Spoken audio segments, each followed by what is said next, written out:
Bonjour à tous et bienvenue dans ce nouvel épisode dans lequel nous allons parler du prix du baril de pétrole qui revient sur le devant de la scène en ce moment. Une vidéo qui va résumer les impacts du cours du pétrole sur les entreprises, la consommation, l'économie et qui permettra aussi d'avoir un épisode auquel je peux faire référence dans le futur. Votre temps est précieux, alors on va essayer d'aller droit au but et de garder la vidéo concise. Alors j'ai aussi eu cette idée de vidéo déjà parce qu'on m'en a parlé en DM sur Instagram et aussi parce que clairement le pétrole en ce moment est en train de remonter. Vous voyez qu'on est autour des 90 $.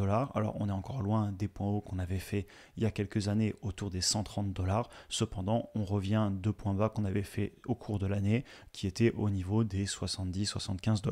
Et c'est un classique, à chaque fois que le pétrole monte, vous avez des peurs sur le marché et c'est pas non plus pour rien. Une des raisons qui fait que le prix du pétrole est si important pour les marchés et pour l'économie, c'est à cause du choc pétrolier des années 70 qui a été une crise majeure. C'était une crise énergique mondiale qui a débuté en 1973. Ce qui s'est passé à l'époque, et d'ailleurs peut-être que certains l'ont vécu selon votre âge, globalement en fait en réponse à la guerre du Kippour, l'OPEP, donc l'organisation des pays exportateurs de pétrole, ils ont décidé de faire un embargo sur les exportations donc, de pétrole. À côté de ça, en parallèle, la demande de pétrole augmente évidemment en raison de la croissance économique mondiale et surtout de l'essor de l'automobile. Il faut se rappeler en effet qu'on est dans les années 70 et que les véhicules dans les pays occidentaux deviennent de plus en plus populaires et de plus en plus abordables. Et le dernier point qui a fortement contribué à cette crise et aussi à l'inflation que cette crise a créée, c'est la fin du système de Bretton Woods en 1971 avec le prix du pétrole qui se met à fluctuer librement sur les marchés. Ce choc pétrolier a donc eu des conséquences. Tout d'abord, le prix du baril de pétrole a fait x4 en seulement quelques mois. Donc je vous laisse imaginer l'impact sur le budget des personnes qui doivent rouler en voiture. On a aussi eu des pénuries mondiales de pétrole puisqu'il y avait moins d'exportations. Et toutes ces circonstances ont créé une récession économique et une très forte inflation. On parle d'ailleurs souvent de l'inflation du milieu et de la fin des années 70 et ça y a fortement contribué. Dans la partie suivante, je vais vous faire un résumé un petit peu plus général de l'impact du prix du pétrole. Et dans la dernière partie, on ouvrira un petit peu le débat sur les opportunités que ça peut créer, mais aussi les dangers. Donc tout d'abord, le pétrole, c'est un élément essentiel du coût de production des entreprises. Évidemment, s'il n'y a pas d'énergie, c'est dur de faire tourner l'économie, que ce soit de l'électricité, du pétrole, du charbon, etc. Et c'est facile à comprendre qu'il s'agisse d'allumer les lumières, les ordinateurs, les machines, les transports, les avions, les bateaux, etc.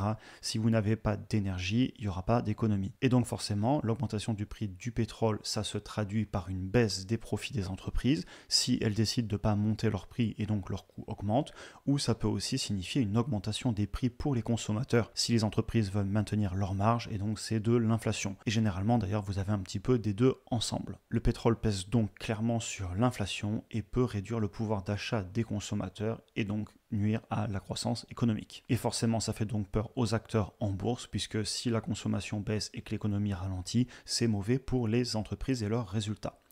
Ensuite, lorsque les consommateurs dépensent plus d'argent en énergie, en électricité, en pétrole, puisque le pétrole peut aussi être utilisé pour faire de l'électricité, etc., globalement, il leur reste moins d'argent pour d'autres achats. Et ça peut freiner l'activité économique au-delà du fait que les personnes doivent payer leur pétrole plus cher, puisque globalement, si vous dépensez plus d'argent en énergie, vous aurez moins d'argent pour les autres budgets, et notamment tout ce qui est produit de première nécessité. Et même d'ailleurs pour le reste, si vous avez moins d'argent à la fin du mois, les vacances, l'achat de produits technologiques ou tout ce que vous pouvez imaginer sera fortement impacté. Et en parlant d'impact, l'impact est d'autant plus fort sur les plus bas salaires, puisque c'est normal, si vous avez moins de budget mensuel et que les biens de première nécessité comme l'énergie, l'alimentation, etc. pèsent plus dans votre budget, et bien forcément vous dépensez moins et ça impacte l'économie. Je mentionnerai quand même que c'est pas quelque chose qui se fait en un jour.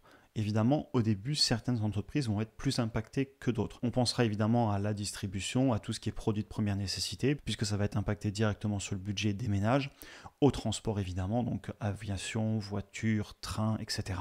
Et ça aura aussi des impacts sur les matières premières, notamment tout ce qui est dérivé du pétrole, et la production dans les usines, pour amener les conteneurs, etc. Par contre, au début, on a moins d'impact sur ce qui va être les services, le logiciel, donc tout ce qui utilise beaucoup moins d'énergie. Cependant, l'impact peut très vite se généraliser à toute l'économie et donc créer des crises puisque, comme on le disait juste avant, au début ça va être surtout les entreprises qui vont être touchées, mais ensuite ce sera le consommateur et ensuite l'État puisque s'il y a un ralentissement économique, il y a moins de recettes via les impôts. Donc voilà pour le résumé sur la partie théorique, mais maintenant on fait quoi ? On panique, on écoute la peur qui est répandue dans certains médias.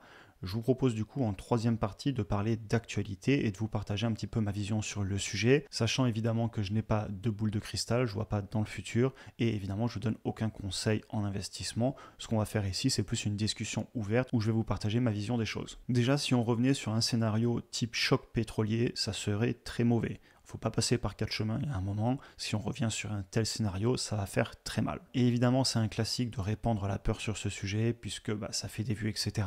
Et d'ailleurs, je vous rassure, si un tel scénario catastrophe venait à arriver, j'en parlerai aussi. Et pour vous dire, c'est tellement un sujet sensible que je me suis amusé sur Google à faire une recherche en marquant hausse du pétrole et baisse du pétrole. Quand vous marquez hausse du pétrole, vous avez plein d'articles qui vous disent que le pétrole est en train de monter. Et quand vous mettez baisse du pétrole, il y a tellement peu d'articles sur le fait que le pétrole est en train de baisser, à part un petit peu des sites officiels, etc., que ça vous sort quand même des articles du pétrole qui était en train de monter. Donc c'est vraiment un sujet qui aime bien être utilisé pour répandre la peur. Et honnêtement, pour de bonnes raisons aussi, puisque ça a été terrible dans les années 70.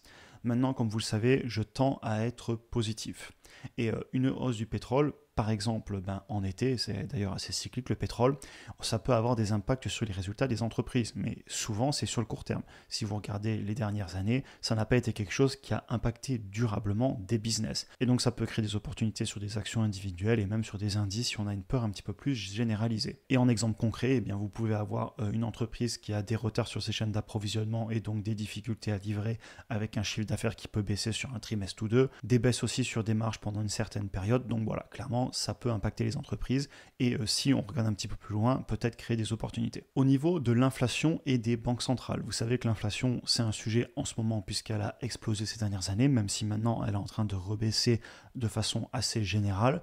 Cependant, le cours du pétrole, lui, il est très peu contrôlé par les banques centrales puisque c'est l'offre et la demande sur les marchés. Et donc ça peut fortement impacter l'inflation générale à la hausse comme à la baisse et c'est aussi pour ça que les banques centrales ont souvent tendance à regarder l'inflation en enlevant l'alimentation et l'énergie qui sont des prix fixés plus par les marchés que par l'offre et la demande en local dans un pays. Par contre, ça peut clairement changer le discours des banques centrales, c'est-à-dire que si l'inflation reste sur des niveaux élevés, peut-être à 3%, voire un peu plus à cause du pétrole, même si dans leurs décisions ça va peut-être moins les impacter, dans le discours ça va les impacter et forcément ça peut créer beaucoup de volatilité en bourse et donc des opportunités si on a une vision un petit peu plus longue. Je conclurai donc la vidéo en disant que même si un scénario catastrophe pourrait arriver, et ça l'avenir nous le dira, mon avis, et en tout cas je suis positif et je vous partage juste ce que je pense, après vous ferez votre propre opinion, je ne vous donne pas de conseils, mais si on a un horizon de temps qui est assez court, déjà je le dis souvent, la bourse c'est pas vraiment adapté à mon avis.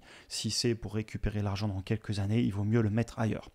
Par contre, si on a un horizon de temps plus long, je retiens que les opportunités que peuvent créer les peurs et les crises, notamment si on a des baisses sur les indices en bourse ou même sur des actions qui peuvent vous intéresser, eh bien ces baisses, elles peuvent être désastreuses pour les personnes qui ne sont pas patientes et qui pensent court terme. Par contre, ça peut être des opportunités incroyables si on regarde un petit peu plus loin. Et on en a d'ailleurs connu ces dernières années, aussi bien en 2020 qu'en 2022-2023. Et aujourd'hui, on récolte les fruits d'avoir investi en bourse à ces moments-là.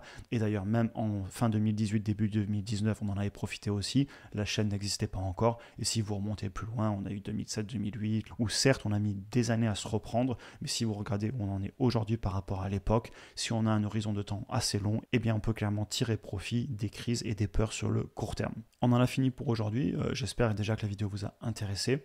Je tiens aussi à dire que c'était une vidéo un petit peu plus fondamentale qui est là pour servir de référence, car c'est un sujet qui revient régulièrement sur la table. Vous pouvez cliquer ici pour regarder une autre vidéo. Si vous souhaitez aller plus loin, vous avez comme d'habitude des liens en description vers du contenu supplémentaire. Je vous souhaite une excellente journée et à très bientôt pour une prochaine vidéo.